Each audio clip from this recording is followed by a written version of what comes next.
Hello welcome to all of you. तो जैसा कि आप लोग जानते हैं क्लास 10th का एग्जाम बहुत ही अब नज़दीक आ चुका है। तो इसी बीच हम आपके सामने लेकर आए हैं आपके प्यारे सब्जेक्ट हिंदी का सबसे पहला चैप्टर, जिसका नाम है जाति प्रथा और श्रम विभाजन, जिसके लेखक हैं डॉक्टर भीमराव अंबेडकर। तो चलिए लेखक परिचय में कुछ जान लेते हैं लेखक जी के बारे में, डॉक्टर भीमराव अंबेडकर जी के बारे में। तो डॉक्टर भीमराव अंबेडकर जी के पिता का नाम था रामजी शकपाल और माता जी का नाम था भीमाबाई। ठीक। डॉक्टर भीमराव अंबेडकर का जन्म एक दलित परिवार में हुआ था, एक छोटे से परिवार में हुआ था। इनका जन्म 14 अप्रैल 1891 ईस्वी में महू मध्य प्रदेश, जो कि आप लोग जानते होंगे मध्य प्रदेश एक राज्य है। इनका जन्म 14 अप्रैल 1891 में महू मध्य प्रदेश में हुआ था। प्राथमिक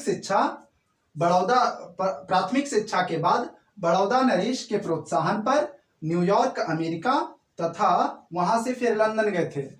प्राथमिक शिक्षा इनकी डॉक्टर भीमराव अंबेडकर की गांव में ही हुई थी तथा उसके बाद डॉक्टर भीमराव अंबेडकर बड़ौदा नरेश के प्रोत्साहन पर, बड़ौदा नरेश मतलब होता है, नरेश मतलब होता है राजा, तो बड़ौदा के राजा के प्रोत्साहन पर डॉक्टर भीमराव अंबेडकर उच्चतर शिक्षा के लिए न्यूयॉर्क अमेरिका में है, तो न्यूयॉर्क अमेरिका तथा फिर वहां से लंदन इंग्लैंड गए थे।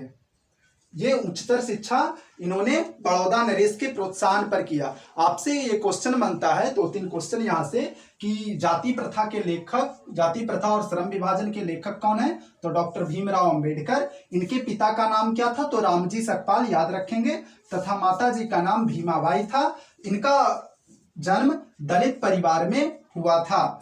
इनका जन्म 14 अप्रैल 1891 में महू मध्य प्रदेश में हुआ था। ये कुछ बातें आप नोट कर लेंगे अपनी कॉपी में। तथा प्राथमिक शिक्षा के बाद बड़ौदा नरेश के प्रोत्साहन पर, यह आपसे क्वेश्चन बनता है कि किसके प्रोत्साहन पर डॉक्टर भीमराव अंबेडकर उच्चतर शिक्षा के लिए विदेश गए? तो बड़ौदा नरेश के प्रोत्साहन पर डॉक्टर भीमराव अंबेडकर विदेश गए थे उच्चतर शिक्षा के लिए। आपसे एक क्वेश्चन बनता है कि डॉक्टर भीमराव अंबेडकर के 3 मुख्य प्रेरक व्यक्ति कौन रहे? तो इनके 3 मुख्य प्रेरक व्यक्ति बुद्ध, कबीर और ज्योतिबा फुले रहे थे। ये आपको हर बार एग्जाम में पूछा जाता है कि डॉक्टर भीमराव अंबेडकर के 3 मुख्य प्रेरक व्यक्ति कौन कौन से थे ऑब्जेक्टिव में? तो बुद्ध, कबीर और ज्योतिबा फुले। याद रखिएगा, इनका निधन दिसंबर 1956 में दिल्ली में हो चुका था। ठीक, इनका निधन दिसंबर 1956 में दिल्ली में हुआ था। आगे चलेंगे। आगे चलने से पहले ये तो हो गया लेखक परिचय, जो इतना काफी था लेखक जी के बारे में। और यहां से आपको ढेर सारे क्वेश्चंस बनते हैं, तो आप इसे बढ़िया से स्क्रीनशॉट लेके नोट्स बना लेंगे। तो चलिए साथियों, चलते हैं लेखक परिचय के बाद डॉक्टर भीमराव अंबेडकर की कुछ प्रमुख रचनाओं के बारे में जानते हैं। तो इनकी प्रमुख रचनाएं बहुत सारी थी, परंतु मैंने कुछ 4-5 प्रमुख रचनाएं जो आपके एग्जाम में बार बार पूछा जाता है, उन्हें आपके सामने लेकर आया हूं। तो पहला है आपका the caste in India their mechanism. ये आपसे पूछा जाता है, the caste in India their mechanism पुस्तक के लेखक कौन है? तो डॉक्टर भीमराव अंबेडकर। तथा हु आर शूद्राज के लेखक कौन? तो doctor Bhimrao Ambedkar. Buddhism and communism इन्हीं की पुस्तक है। तथा बुद्धा एंड हिज धम्मा के लेखक भी डॉक्टर भीमराव अंबेडकर हैं। तथा एनिहिलेशन ऑफ कास्ट के भी लेखक भीमराव अंबेडकर जी ही हैं। तो ये कुछ 5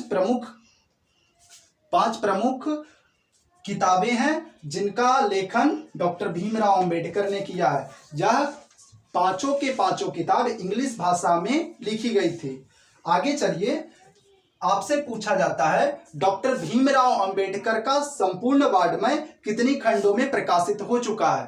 तो याद रखिएगा, 21 खंडों में डॉक्टर भीमराव अंबेडकर का संपूर्ण वाङ्मय प्रकाशित हो चुका है। यह आपसे ऑब्जेक्टिव में पूछा जाता है। तथा श्रम विभाजन और जाति प्रथा क्या है? तो याद रखिएगा, यह एक निबंध है। जाति प्रथा और श्रम विभाजन क्या है? तो एक निबंध है। और याद रखिएगा जाति प्रथा और श्रम विभाजन कहां से लिया गया है, तो इनकी एक पुस्तक अभी बताया मैंने, annihilation of caste, annihilation of caste से ही श्रम विभाजन और जाति प्रथा लिया गया है। अब याद रखिएगा यह एनिहिलेशन ऑफ कास्ट पुस्तक तो है, पर जाति श्रम विभाजन और जाति प्रथा, यह जो कहानी आप पढ़ने वाले हैं यह एक भाषण के रूप में तैयार की गई थी, परंतु कुछ कारणवश यह भाषण का कार्यक्रम रद्द हो गया, जिसके कारण डॉक्टर भीमराव अंबेडकर की यह भाषण प्रकाशित ना हो सकी। तो फिर भीमराव अंबेडकर ने अपनी पुस्तक में इसे प्रकाशित किया, तथा यह इंग्लिश भाषा में थी। तो आपसे पूछा जाता है कि श्रम विभाजन और जाति प्रथा का हिंदी अनुवादन या एनिहिलेशन ऑफ कास्ट का हिंदी अनुवादन किसने किया, तो ललई सिंह यादव ने किया। तो चलिए दोस्तों चलते हैं लेखक परिचय तथा उनकी प्रमुख रचनाओं को जानने के बाद सीधे चैप्टर पर। तो आप लोग अपना किताब खोल लेंगे और निकाल के चैप्टर को देखेंगे। मैं चैप्टर पढ़ने जा रहा हूं। तो श्रम विभाजन और जाति प्रथा में यह विडंबना की बात है कि यह इस युग में भी जातिवाद के पोषकों की कमी नहीं है। यहाँ पर डॉक्टर भीमराव अंबेडकर जी ने कहा है कि इस युग में भी जातिवाद के पोषकों की कमी नहीं है, मतलब जातिवाद मानने वाले लोगों की कमी नहीं है इस युग में। इसके पोषक कई आधार पर इसका समर्थन करते हैं। इनके पोषक जो जाति प्रथा और श्रम विभाजन को मानते हैं, उन्हें वे कई आधारों पर इनका समर्थन करते हैं, मतलब अलग अलग प्रकार के तर्क देते हैं। समर्थन का एक आधार यह कहा जाता है कि आधुनिक सभ्य समाज कार्यकुशलता के लिए श्रम विभाजन को आवश्यक मानता है। आधुनिक जो सभ्य समाज है वो कार्यकुशलता के लिए श्रम विभाजन को आवश्यक मानता है। यहां से आपका एक ऑब्जेक्टिव बनता है कि आधुनिक सभ्य समाज श्रम विभाजन को आवश्यक क्यों मानता है, तो कार्यकुशलता के लिए। आधुनिक सभ्य समाज श्रम विभाजन को कार्यकुशलता के लिए आवश्यक मानता है। आगे चलेंगे। और चूंकि जाति प्रथा भी श्रम विभाजन का दूसरा रूप है, इसलिए इसमें कोई बुराई नहीं है। और जातिवाद के जो पोषक हैं, जो मानते हैं जातिवाद को, वो सीधा सा मानते हैं कि जाति प्रथा भी श्रम विभाजन का दूसरा रूप है, और इसीलिए इसमें कोई बुराई नहीं है। ये मानना है जो जातिवाद को मानते हैं, उनका ये सोचना है कि श्रम विभाजन जाति प्रथा का ही दूसरा रूप है, और इसीलिए इसमें कोई बुराई भी नहीं है। आगे चलते हैं। इस तर्क के संबंध में पहली बात तो यही आपत्तिजनक है कि जाति प्रथा श्रम विभाजन के साथ साथ श्रमिक विभाजन का भी रूप लिए हुए है। जाति प्रथा श्रम विभाजन के साथ साथ श्रमिकों का भी विभाजन करती है। श्रम विभाजन निश्चित ही सभ्य समाज की आवश्यकता है, परंतु किसी भी सभ्य समाज में श्रम विभाजन की आवश्यकता श्रमिकों के विभिन्न वर्गों में स्वाभाविक विभाजन नहीं करती है। श्रम विभाजन सभ्य समाज के लिए, मतलब एक अच्छे समाज के लिए श्रम विभाजन उचित है, मतलब श्रम विभाजन होना चाहिए, पर श्रमिकों का विभाजन नहीं होना चाहिए। और यह श्रम विभाजन किसी भी वर्गों में अस्वाभाविक विभाजन नहीं करती है। मतलब सीधा सा बात है कि ऐसे समझिए कि कोई भी श्रमिक वर्ग, सीधा सा कि कोई भी व्यक्ति है, अगर उसके पिताजी लोहार हैं तो ऐसे समझिए कि अगर किसी लोहार का बेटा है और अगर उसे लोहा लक्कड़ के दुकान में अच्छा नहीं लगता है, उसको काम वो नहीं आता है, तो श्रम विभाजन और जाति प्रथा के कारण उसे वह काम आए या ना आए, पर उसे वो जानबूझ के करना पड़ता है। यही जाति प्रथा में श्रमिक विभाजन खराब काम है। तब आगे चलते हैं। इसीलिए यह वर्गों में अस्वाभाविक विभाजन करती है, जो कि गलत और सीधा सा गलत है। भारत की जाति प्रथा की एक और विशेषता यह है कि यह श्रमिकों का अस्वाभाविक विभाजन ही नहीं करती, बल्कि विभाजित वर्गों को एक दूसरे की अपेक्षा ऊंच और नीच करार देती है। भारत की श्रमिक व्यवस्था का एक और खराब नीति है कि वह बड़े मतलब कोई अच्छा काम को ऊंचा और छोटे काम को नीचा, ऊंच नीच करार देती है। यह भारत के श्रम विभाजन की एक और गलती है, एक और खराबी है। आगे चलते हैं। जो कि विश्व के किसी भी देश में नहीं मिलता है। जाति प्रथा तो मिल जाएगी, जाति प्रथा श्रम विभाजन तो मिल जाएगी अलग अलग देशों में भी, पर ऐसा ऊंच नीच की नियम, ऊंच नीच का भेदभाव भारत के अलावा और किसी देश में नहीं मिलता है। आगे चलते हैं। जाति प्रथा को यदि श्रम विभाजन मान लिया जाए तो यह स्वाभाविक विभाजन नहीं है। जाति प्रथा को अगर श्रम विभाजन मान लिया जाए तो यह स्वाभाविक विभाजन नहीं है। स्वाभाविक मतलब ऐसे समझिए कि वह किसी व्यक्ति, किसी मनुष्य के मन पर निर्भर नहीं होता है। सीधा सा बात है कि यह मनुष्य के मन के विपरीत, मान लीजिए किसी मनुष्य को किसी और काम में मन लग रहा है परंतु उसके पिताजी कोई और काम कर रहे हैं, तो इस मनुष्य को जानबूझकर वह काम आए या ना आए पर वो काम करना पड़ेगा। जो इसके पिताजी, इसके दादाजी पैतृक पेशा जो चलता आ रहा है वही इस मनुष्य को करना पड़ता है। आगे चलते हैं। इसीलिए यह श्रम विभाजन जो है, श्रम विभाजन यह एक स्वाभाविक विभाजन नहीं है।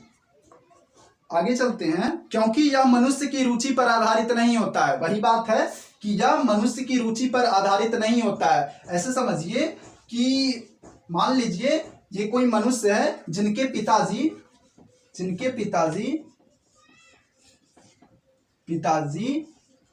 का किराना दुकान है, और मान लीजिए इस मनुष्य को, मतलब जो भी लड़का है, इनके पिता का जो बेटा है उसको उस दुकान में मन नहीं लगता है, उसको कुछ दूसरे काम में, या उसको डॉक्टर या इंजीनियर बनना है।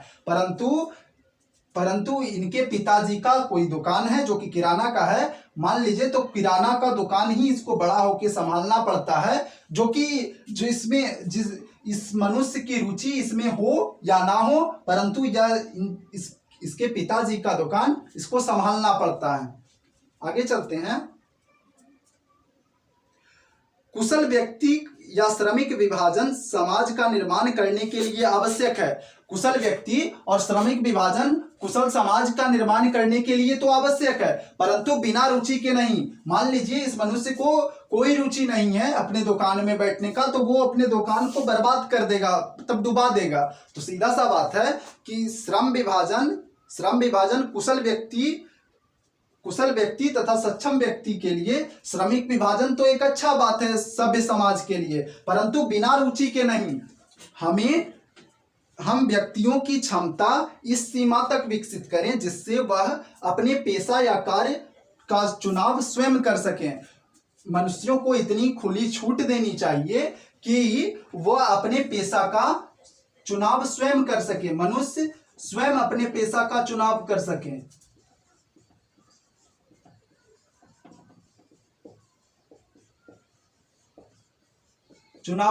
ना कि किसी अपने माता पिता के दबाव पर, कि माता पिता का कोई सोना चांदी का दुकान है तो बेटा को भी सोना चांदी के दुकान पर ही बैठना पड़े। तो सीधा सा बात है, हमें मनुष्यों को इतनी खुली छूट देनी चाहिए कि वह अपना पेशा स्वयं निर्धारित कर सके, स्वयं चुन सके कि हमें क्या करना है।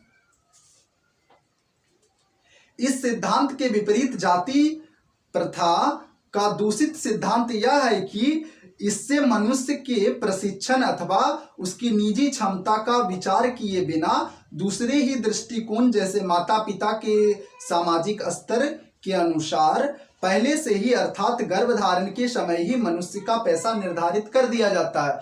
मान लीजिए कि अगर दो कपल हैं जिसमें पति और पत्नी है,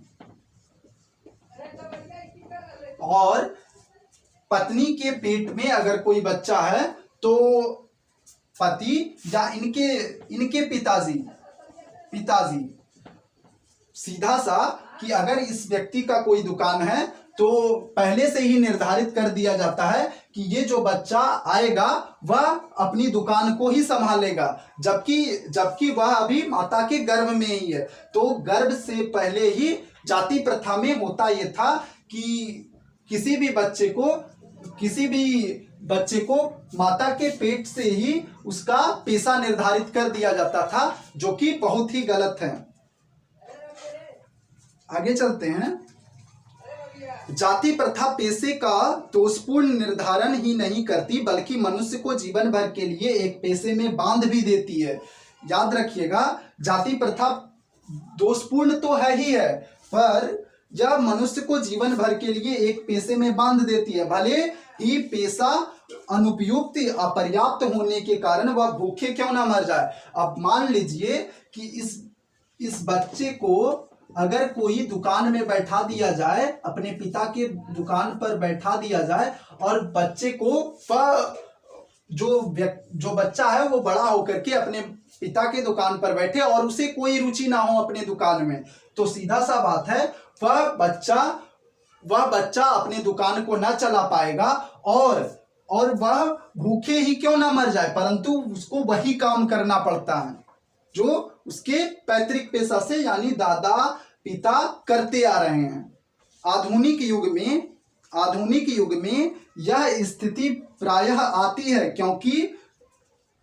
क्योंकि उद्योग धंधे की प्रक्रिया व तकनीक में निरंतर विकास और कभी कभी अकस्मात परिवर्तन हो जाता है, जिसके कारण मनुष्य को अपना पेशा बदलने की आवश्यकता पड़ सकती है। और यदि प्रतिकूल परिस्थितियों में भी मनुष्य को अपना पेशा बदलने की स्वतंत्रता ना हो, तो उसके लिए भूखे मरने के अलावा कोई रास्ता ना बचेगा, कोई चारा ना रह जाएगा। मान लीजिए किसी अकस्मात स्थिति से इस मनुष्य को अपना पेशा बदलना पड़े, मतलब अपना दुकान छोड़ करके कहीं जाना पड़े, कोई दूसरा धंधा करना पड़े, तो वह श्रम विभाजन और जाति प्रथा के मानने वाले लोग इसकी अनुमति नहीं देते हैं, चाहे वो भूखे ही क्यों ना मर जाए। जो उनका पैतृक पेशा ना हो, भले ही उसमें पारंगत ना हो। मान लीजिए कोई मनुष्य है जिसका पैतृक पेशा लोहारी है, लोहा का दुकान है, तो उसका पैतृक पैसा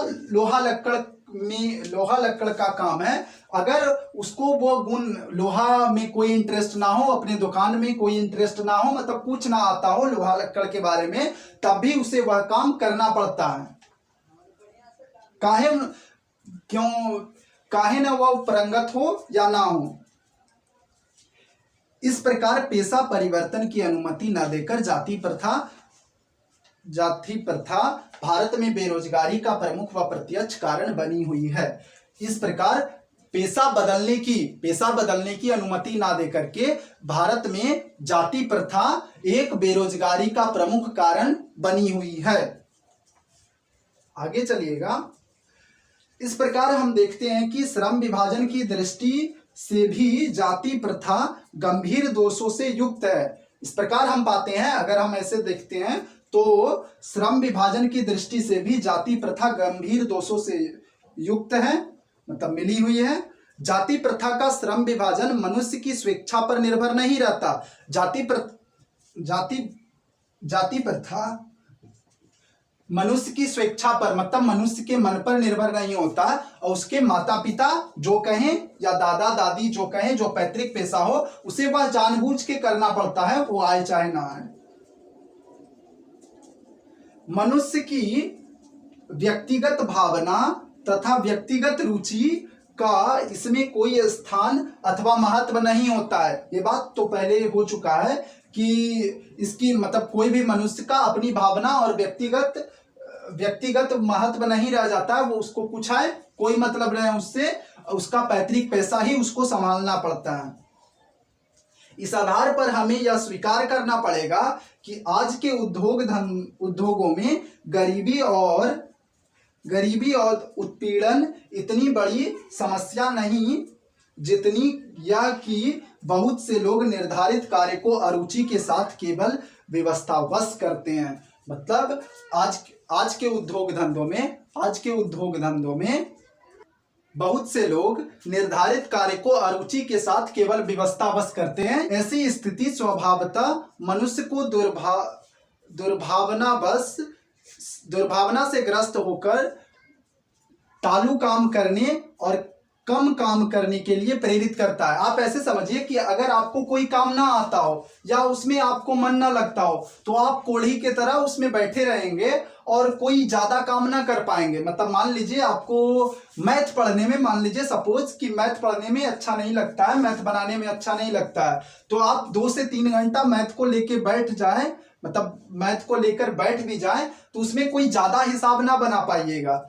तो ऐसे समझिए कि कोई व्यक्ति को अगर कोई काम एकदम अच्छा नहीं लगता है तो वह काम उस पूरा टाल के करेगा, मतलब आज करेंगे कल करेंगे, या बहुत कम करता है उस काम को।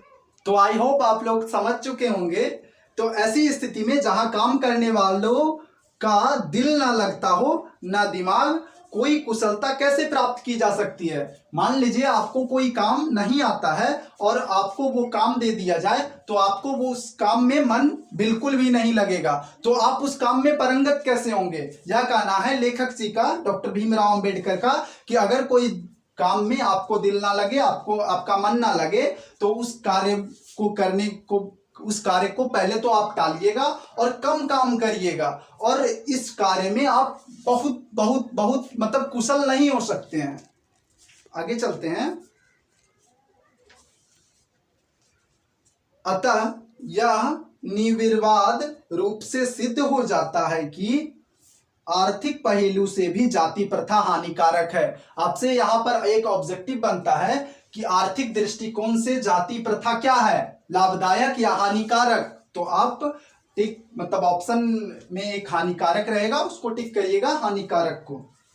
जाति प्रथा आर्थिक दृष्टिकोण से भी हानिकारक है। आगे चलते हैं।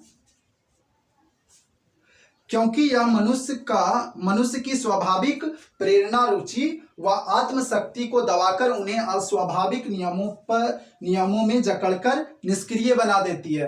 क्योंकि यह व्यक्तियों को अभिरुचि, मतलब जिस काम में रुचि ना हो उस काम में बांध करके काम करने को कहा जाता है, जिसमें उसकी आत्मशक्ति दब जाती है तथा उसको कोई काम करने में, मतलब जो काम उसको अच्छा लगता था वो भी नहीं कर पाएगा, और जो काम नहीं अच्छा लग रहा है वो तो वैसे भी नहीं करेगा।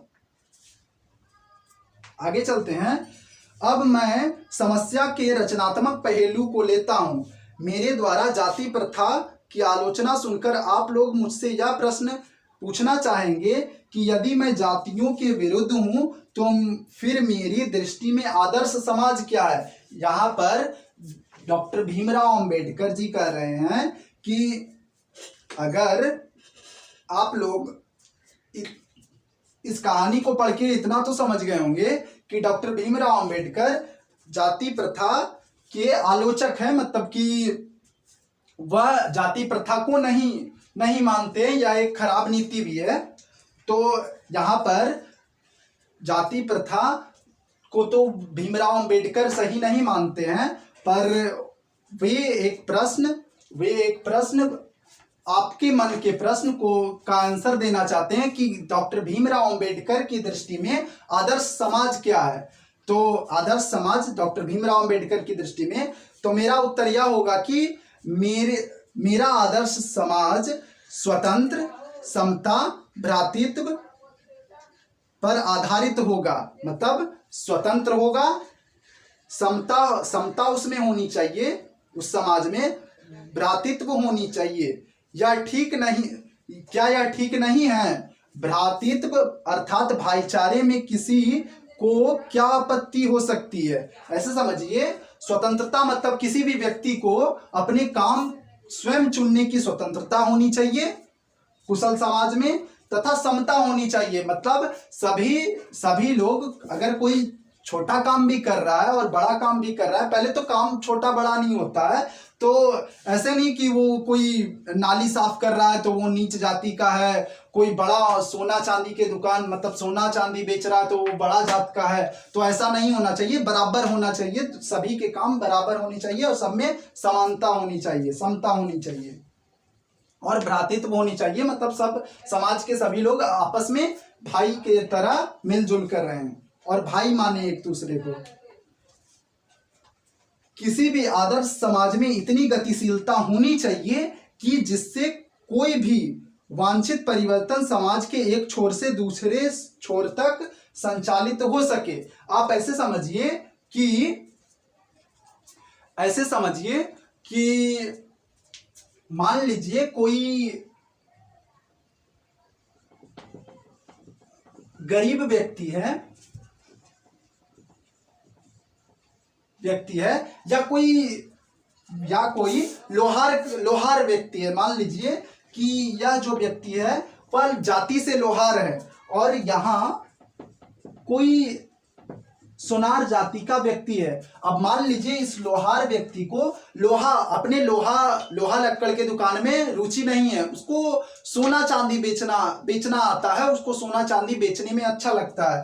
तो ऐसा आदर्श समाज होना चाहिए कि अगर कोई लोहार सोना चांदी का दुकान बेचना चाहे तो उसे वह अनुमति मिलनी चाहिए। तथा मान लीजिए कि अगर कोई सोनार है, उसको कोई दूसरा काम, यानी मान लीजिए कि लोहा लक्कड़ में उसको मन लगता हो, लोहा बेचने में उसकी अभिरुचि हो, तो वह लोहा बेच सके, समाज उसका विरोध नहीं करे, तो वैसा समाज आदर्श समाज है। मतलब जहां परिवर्तन हो जाए वही आदर्श समाज है अंबेडकर जी की दृष्टि में। आगे चलते हैं। एक छोर से दूसरे छोर तक संचारित हो सके, मतलब कोई भी छोटे जात का व्यक्ति बड़ा जात का काम कर सके और बड़े जात का व्यक्ति अगर चाहे कि कोई हम छोटा काम कर सके तो वो भी कर सके बिना कोई समाज के कोई भी लोग उसको कोई रोक टोक ना लगे, तो वैसा समाज आदर्श समाज है। आगे चलते हैं। तथा ऐसे समाज के बहुविध हितों में सबका भाग होना चाहिए तथा सबको उसकी रक्षा के प्रति सजग होना चाहिए। ऐसे समझिए कि समाज के बहुविध हितों में सबका भाग होना चाहिए, मतलब कि समाज के सभी लोग मतलब कुशल समाज बनाने में अपना योगदान दें तथा सबको उनकी रक्षा के प्रति सजग होना चाहिए। मतलब ऐसा नहीं है कि कोई छोटा जात का व्यक्ति हो और वो बड़ा काम करना स्टार्ट कर दे तो उस छोटे व्यक्ति को डराया धमकाया जाए कि आप बड़ा काम नहीं कर सकते हैं। कोई बड़ा जात का व्यक्ति हो तो ऐसा नहीं है कि वो छोटा काम करने लगे तो सब बोलने लगे कि तुम बड़ा जात का हो, तुम छोटा काम नहीं कर सकते हो। तो ऐसे समाज के सभी लोगों को ऐसे लोगों को हटा देना चाहिए और इन व्यक्तियों को, ऐसे सोच वाले व्यक्तियों को, ऐसे अच्छे सोच वाले व्यक्ति को जो अपनी अभिरुचि के अनुसार अपना काम स्वयं चुने, उसकी रक्षा करनी चाहिए और अपनी अभिरुचि की भी रक्षा करनी चाहिए। सामाजिक जीवन में अबाध संपर्क के अनेक साधन व अवसर उपलब्ध रहने चाहिए। सामाजिक जीवन में अबाध संपर्क के अनेक साधन व अवसर उपलब्ध रहने चाहिए, मतलब कोई भी व्यक्ति अगर कोई भी काम करना चाहे तो वैसा साधन उपलब्ध होना चाहिए कुशल समाज में। आगे चलते हैं।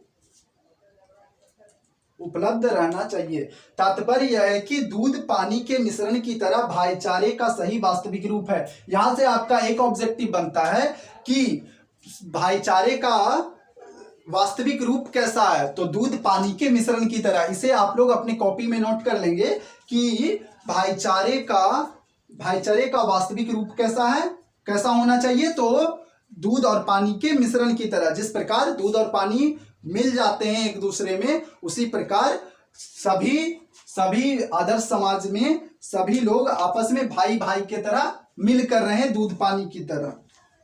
आगे चलते हैं। और इसी का दूसरा नाम लोकतंत्र है। ये जो भाईचारे और दूध और पानी के मिश्रण का उदाहरण भीमराव अंबेडकर जी ने दिया, इसी का दूसरा नाम लोकतंत्र है, क्योंकि लोकतंत्र केवल शासन की एक पद्धति नहीं है। आप लोग जानते होंगे भारत में लोकतंत्र स्थापित है। लोकतंत्र राजनीति की एक पद्धति है। तो लोकतंत्र केवल शासन की एक पद्धति नहीं है, लोकतंत्र मूलतः सामूहिक जीवनचर्या की एक रीति तथा समाज के सम्मिलित अनुभवों के आदान प्रदान का दूसरा नाम है। डॉक्टर भीमराव अंबेडकर जी ने कहा है कि लोकतंत्र शासन की एक पद्धति नहीं है, सिर्फ शासन करने की एक पद्धति नहीं है। लोकतंत्र मूलतः सामूहिक जीवनचर्या का एक रीति तथा समाज के सम्मिलित अनुभवों के आदान प्रदान का नाम है। मतलब सब अपने अनुभवों को एक दूसरे से बांट सके, कोई बड़ा जात कोई छोटा जात का ना हो, कोई ऊंच काम कोई नीच काम ना हो, तो सभी लोग अपने अनुभवों को एक दूसरे से शेयर कर सके, आदान प्रदान कर सके, और इसी का नाम लोकतंत्र है। इसमें यह आवश्यक है कि अपने साथियों के प्रति श्रद्धा और सम्मान का भाव हो। इसमें इस कार्य में मतलब आदर्श समाज में या लोकतंत्र में यह भावना होनी चाहिए कि उसके सहपाठी जो उनके साथी है, मान लीजिए कि आपके साथ जो पढ़ रहे हैं या आपके पिताजी के साथ जो काम कर रहे हैं, तो उनके प्रति मतलब आपके साथियों के प्रति श्रद्धा होनी चाहिए। तथा श्रद्धा मतलब ऐसे समझिए कि आपके मन में उसके प्रति लगाव की भावना होनी चाहिए, और सम्मान का भाव होना चाहिए। ये नहीं कि वो छोटा जात का है और मेरे साथ पढ़ाई करता है तो हम उससे बात नहीं करेंगे, वो बड़ा जात का है तो उससे बात नहीं करेंगे। दोनों में सम्मान होना चाहिए, मतलब एक दूसरे का सम्मान करना चाहिए।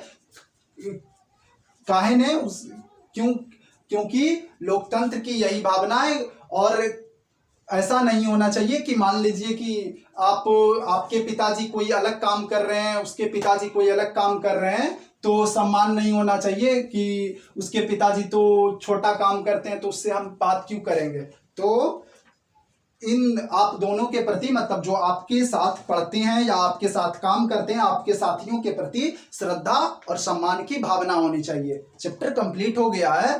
तो कैसा लगा आपको ये चैप्टर, बताएंगे कमेंट करके कि कैसा लगा। और अगर वीडियो अच्छा लगा हो तो लाइक करेंगे और चैनल को सब्सक्राइब करेंगे। धन्यवाद, बाय।